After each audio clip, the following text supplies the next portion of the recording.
All right, let's give the daily puzzle on chess.com a shot. This one's called The Tactic Behind the Curtain. It is black to move. Give the video a pause and try it yourself if you feel like it. Cool. I am shamelessly doing this one from my bed because there isn't a table in my room, so that'll be interesting. Tactic Behind the Curtain. Doesn't look like I have any checks at all. King's pretty well protected. I feel like the only real tension in the puzzle is this, so right now. Huh, this looks like a pretty stale position to me. This knight is completely out of the game. This one doesn't really have anywhere to go other than here, but my rook is not participating. This bishop doesn't see anything. Saturday puzzles usually are hard. Okay, so if I go here, it kind of opens up my rook, and then maybe I can attack something with this bishop. If I trade these, I can take this pawn for free, right? Because if the knight takes, then I take the bishop. That's all I'm seeing. I feel like it has to start with this. I don't know. This bishop just can't really do anything all that interesting. Like it can't attack the rook because the knight can take, and this would just be another trade.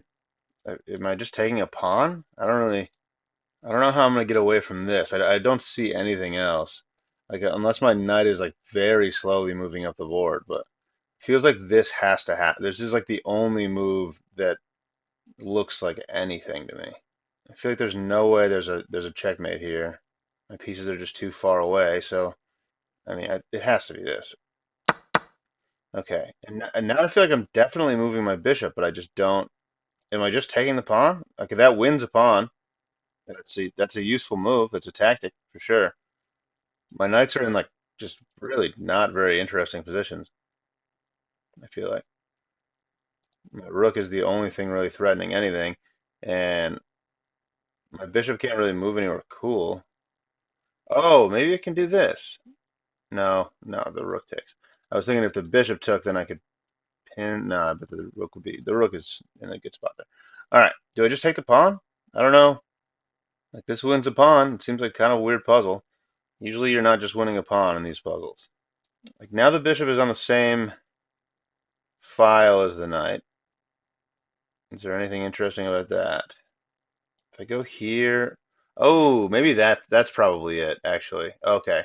Yeah, I thought about going here, but if I go here, then I'm pinning the bishop to the rook while simultaneously threatening the knight. And if bishop takes, then I take the knight and then I'm forking the bishops. That's got to be it. Nice. Okay. I got to take this one because this one's hanging, right? So I take here instead of taking this. Nice. Okay. Yeah, that made sense. This felt like, there's just nothing happening in this puzzle other than the tension here, and this moves out of the way of my rook, so that looked pretty interesting. So the puzzle's going to start with this, and what I was missing initially, I think, is that pulls the that pulls the bishop to here, which is the same rank as the other knight, and that's interesting because I can do some things with my rook where I attack a bunch of pieces at the same time. So if I go here, I'm threatening the bishop, and the rook is behind the bishop, so the bishop's pinned to the rook. So, but if the bishop takes, which is what happens in the puzzle, then I can take the knight, which I discover attack by moving the bishop, and then I'm attacking two bishops at the same time. So the bishop takes, but that pawn was protected, and I can just take the bishop. There it is. Very cool. Thanks for watching. Catch you later.